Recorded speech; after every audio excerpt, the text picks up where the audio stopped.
Gave my life savings to my son, and he handed it straight to his fiancée's family. Their excuse, they needed it more. What happened next, I'll tell you everything. But first, thank you my YouTube family. Your support warms this old heart. Tell Granny your city in the comments. I shout out sweet viewers every week. 20 years, that's how long it took to save that money. 20 years of standing on these old feet in Granny's snip and curl. My tiny salon squeezed between the laundromat and old Mr. Higgins' pharmacy. Every morning 6 a.m. sharp, I'd unlock that sticky glass door. Smell of perm solution and hairspray hanging thick in the air. My hands always chapped, always stained with dye. But I never complained, not once. Why? Because of Tommy, my bright-eyed boy. Since he was knee-high, he'd sit on that cracked vinyl stool in the corner, coloring pictures while I worked. Look Ma, I drew you a puppy with blue fur. He'd giggle holding it up, and I'd pin it right there on the mirror, next to coupons and appointment cards. When other ladies my age took cruises, I stayed, skipped lunches to save $8 a day, packed the same sad tuna sandwich every single Tuesday, watched my friends sip margaritas at Rosie's Diner,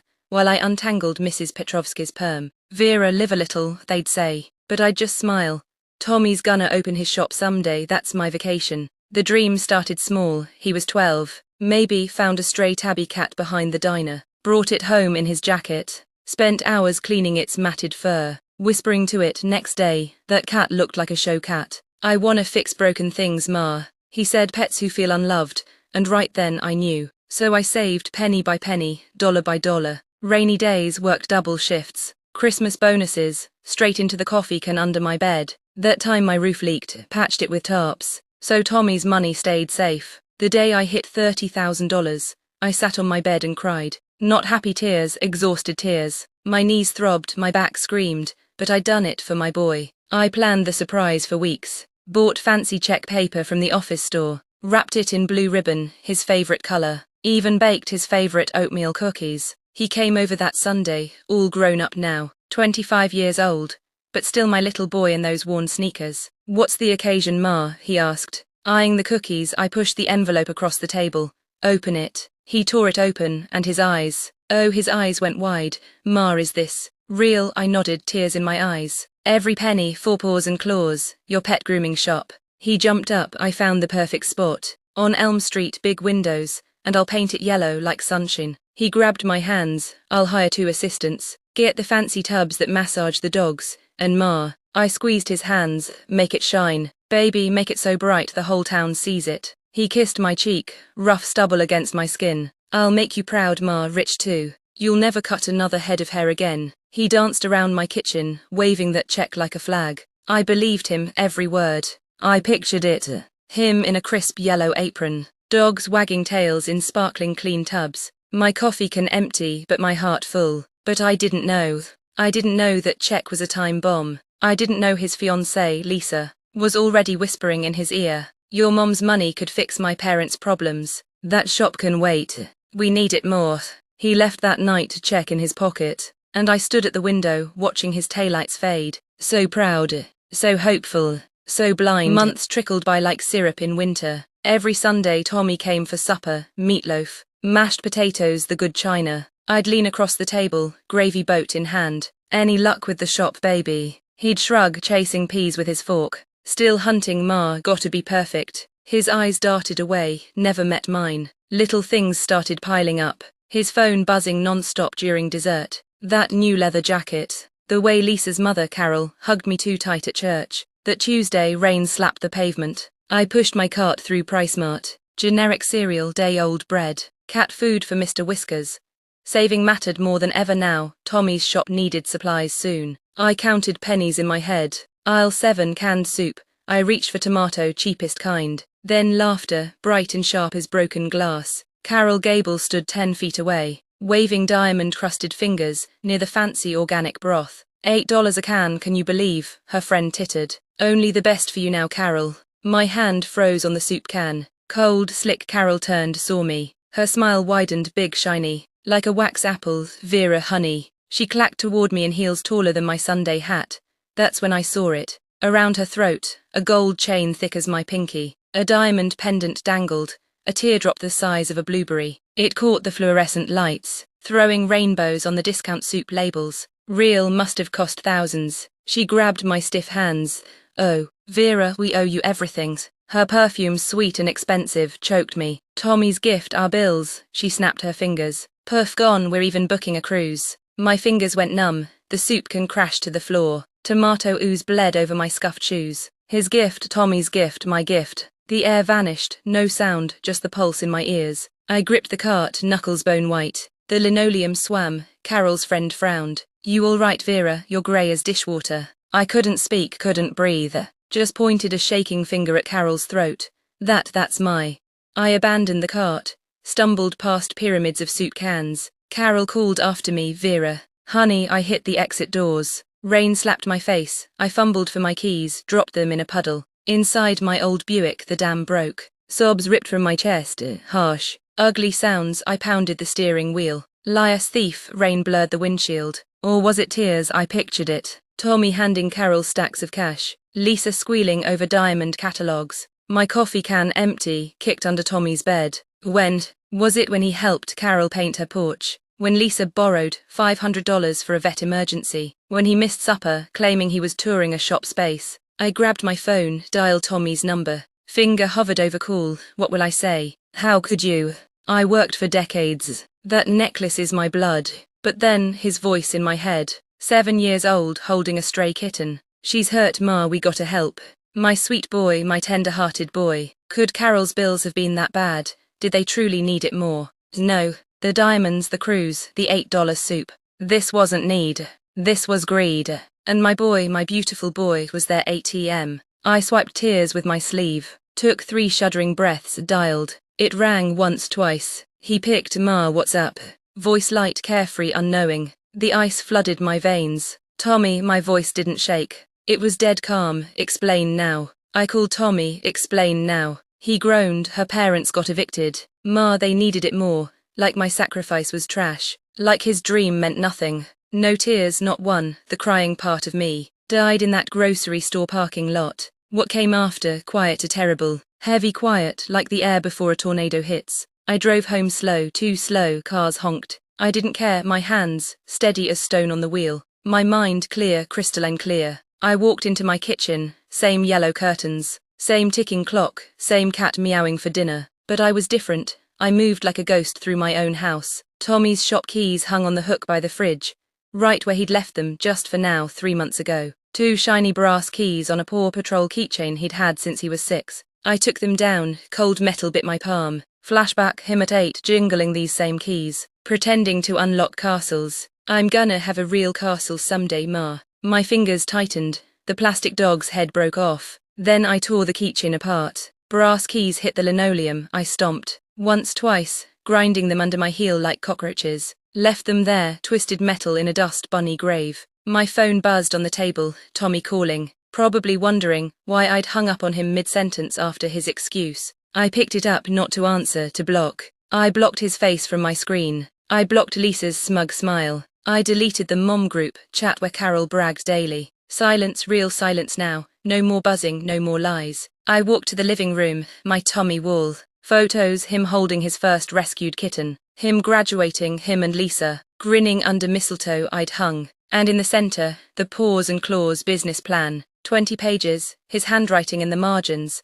Mars money equals sign dream come true. I took it down, didn't rip it, not yet. I traced the words executive summary with one rough finger. Remembered staying up till 2 a.m. helping him spell entrepreneur. I carried the plan to the kitchen sink. Struck a match, watched flame kiss paper. Executive summary curled black. Financial projections melted into ash. I let it burn till heat kissed my thumb. Then doused it with cold coffee. A hiss, a wisp of smoke, gone. The screen refreshed, his name. Gone, like he'd never existed in my financial life. I opened the junk drawer. A chaos of batteries, rubber bands and the coffee can. My sacred savings can, empty now. Just a faint smell of Folgers and desperation. I dumped it upside down over the trash. Out fell, a dried up worms, a blue button, 3 wheat pennies. Junk, all junk, just like his promises. I threw the can in the recycling bin. I walked to the front door, turned the deadbolt, then the chain lock. I pressed my forehead to the cool wood. Outside, rain on the roof. Distant sirens, normal sounds. Inside, the quiet, the terrible, beautiful quiet. If her family mattered so much. If Lisa's diamond necklace-wearing mama was his priority. Then let them pay his rent when his card fails. Let them feed him when his belly growls. Let them dry his tears when he realizes Mama's bank is closed. Mr. Whiskers wound around my ankles. I hadn't fed him, hadn't moved in hours. I scooped kibble into his bowl, my hands steady, no shakes. I sat at the table, ate cold tomato soup straight from the can. No tears, no rage. Chaos exploded. Ma, my card won't work. Mrs. Gray, you're heartless. Then Tommy pounding at 3 a.m. They were on the street. They needed it. I turned the deadbolt, listened to my son sob. I filmed it at 3 a.m., sitting at my kitchen table. One dim lamp, Mr. Whiskers purring in my lap. No makeup, no script, just raw. Cracked words falling out. When your baby forgets your sacrifice. 22 minutes of pain. I almost deleted it 7 times. But at sunrise I hit upload, then unplugged my router. The first tremor, 9:03 a.m. Plugged the router back in. My phone exploded. 47 new voicemails. 212 text messages. Facebook, 5,399 notifications. The screen flashed like a strobe light. I dropped it in the sink. Is this a seizure? Am I dying? By noon, cars lined my street. A news van with a satellite dish big as my garage. Teenagers taking selfies by my azaleas. A drone whirring outside my bedroom window. I drew the curtains, peeked through a slit. Saw a reporter, sharp suit, hungry eyes talking to Mrs. Petrovsky from the salon. My friend shook her head, pointing at my door. I googled myself. Granny Vera stolen $30K. Headlines. Daily Mail, Grandma declares war on son over life savings. TMZ, broke granny's viral revenge, son's fiancée spirals. View count, 8,417,392 and climbing. Comments, 142,669. A digital screaming match. I closed the laptop, the keys were warm like blood. Someone sent me a link, Lisa's Instagram. Last post, sunset beach photo. Tommy kissing her cheek, caption my rock. Screenshot of my video thumbnail, circle of fire around Tommy's face. Caption scammed by a sociopath, engagement off. Comments flooded it. Gold digging whore.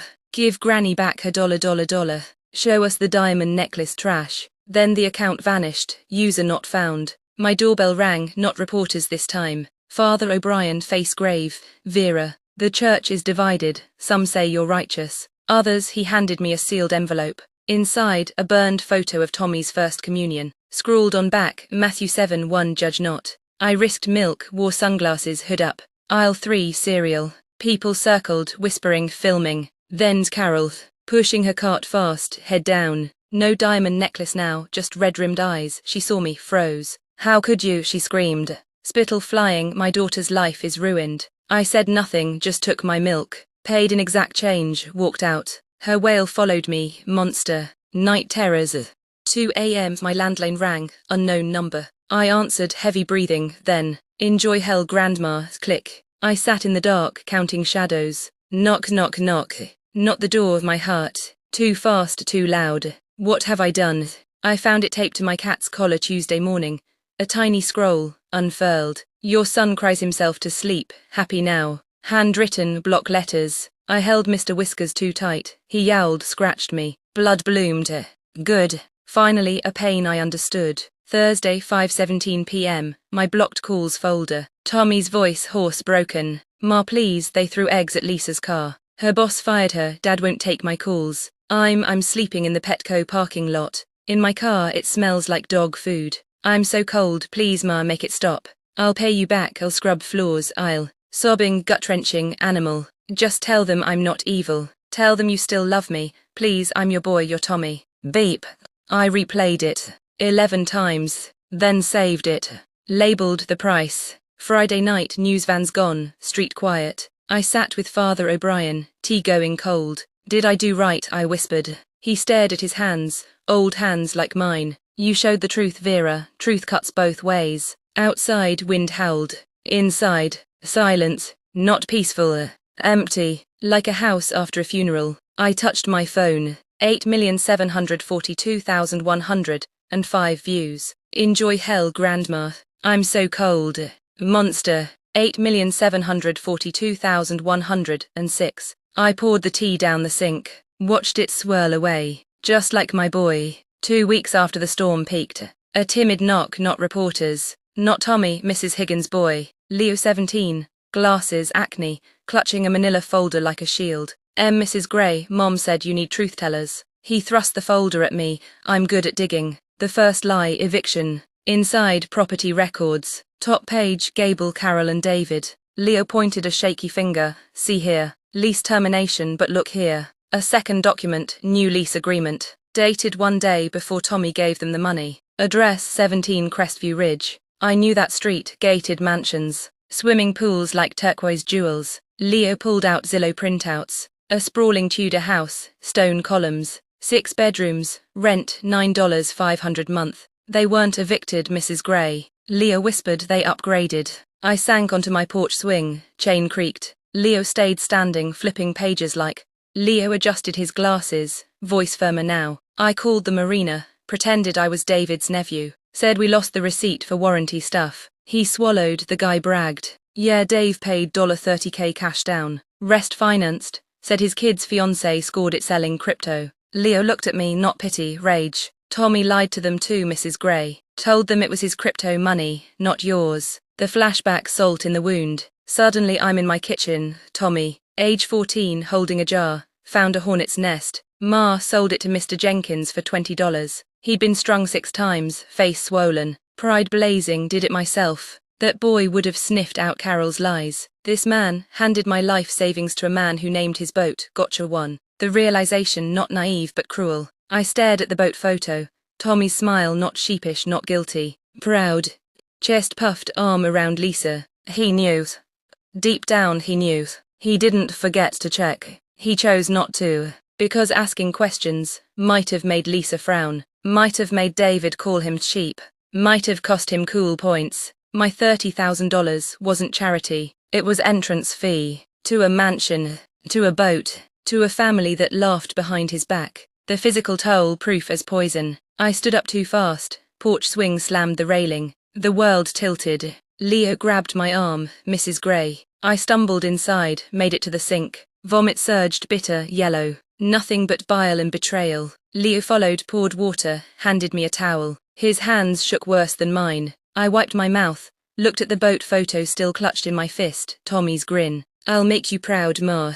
This was his pride. This was his dream. Not paws and claws. Being David Gable's champagne butler. The smoking gun, Tommy's signature. Leo cleared his throat. One more thing. A bank transfer slip. From Thomas Henderson account. To David Gable account. Amount $30,000. Memo, gift, family support. Signature, Tommy's looping scrawl. Identical to the one on my birthday cards. Date, the exact day he hugged me. Promising to make it shine. The boy's quiet fury. Leo's voice turned icy. I accessed his bank records. Public Wi-Fi, hacked his iCloud. No apology, just facts. He didn't just give them cash. Mrs. Gray, he wired it. Directly from the account you funded. Took 3 minutes at a branch. He pulled out a grainy security still. Tommy at the bank counter. Smiling at the teller, holding a Starbucks cup. Date time stamp 11:07 a.m., May 3rd. Same hour he texted me. Touring warehouse spaces all day, so excited. The reckoning, naming the wound. I sat back down, leaned close. Close enough to see the constellation of broken capillaries in his eyes. Close enough to smell the river mud on his skin. You stood on a marble patio. I said, voice low, calm, lethal. Smiling, holding champagne. While David Gable christened a speedboat bought with my life. Paid for with my skipped meals. My aching feet, my empty retirement fund. He opened his mouth. I held up a hand, stop. You called me after the world called you a thief. After Lisa threw you out. After the bridge and the cardboard box, not before. Tears streamed freely now, silent. You didn't come home because you missed me. I whispered, came because you have nowhere else to go. Because you're hungry, because you're scared. Because the people you chose threw you away like trash. The final door closing softly. I pushed the list closer, tapped the bus pass clip to the top. Route #17. He stared at it, a flimsy plastic rectangle, his lifeline. I paid for the motel week, I said. Standing, food, that's on you. Sal will feed you 1 meal per shift, make it count. He didn't move, just sat, shattered, staring at the bus pass. I have book clubs, I said, lie. Or truth, didn't matter, you need to go. He looked up, eyes wide with primal fear. The fear of the abandoned cub. When can I see you again? I don't know, absolute honesty, maybe never. The air left his lungs in a wounded gasp. Never. If you become a man who honors his debts, who cleans up his own messes, who understands that love isn't measured in dollars, but in respect, maybe then. I picked up my purse. Ordinary act, extraordinary finality. But Tommy, he looked up, a flicker of hope.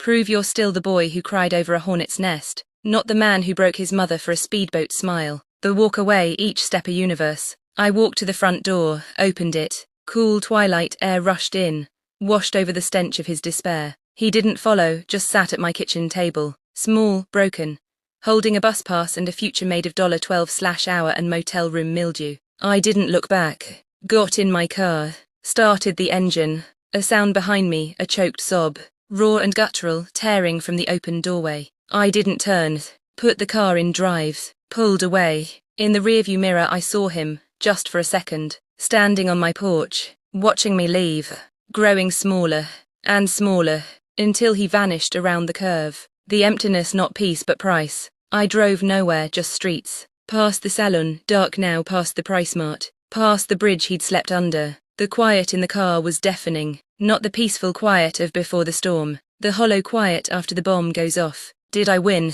The question echoed. I'd gotten truth. I'd gotten justice. I'd gotten my self-respect back. And lost my son. Was it worth $30,000? Was it worth the echo in my empty house? Mr. Whiskers met me at the door, purred, wound around my ankles. I fed him, sat at the silent kitchen table. Tommy's chair sat pushed back, a ghost of his shape still in the air. I picked up the bus pass holder he'd left behind. Empty, he'd taken the pass. He'd taken the first step. Alone, I traced the outline of the pass in the plastic sleeve. Route #17. Away from me. Towards what? Redemption or ruin? I didn't know. And for the first time, I didn't need to. I washed the single teacup, dried it, put it away. Then I went to bed. Alone, the ice held, and the world didn't end. The epilogue weeks later. The mailbox every Friday. An envelope plain white. No return address. Inside 5 crisp $20 bills. $100. Always on time. Never a note. Never a plea. Just the money. Payment for a debt. Atonement in small paper increments. One rainy Tuesday I walked downtown. Needed thread. Past Pete's diner. Peeked in. Saw him. Back to the window. Yellow rubber gloves. Mop bucket. Scrubbing gum off the linoleum with fierce concentration. Shoulders thinner, but upright. Saul clapped him on the back, handed him a steaming mug. Tommy nodded, took it, didn't smile, but he didn't crumble. I walked on, bought my thread, blue like his old keychain. On the bus ride home, Route #17 rumbled past. I didn't look to see if he was on it.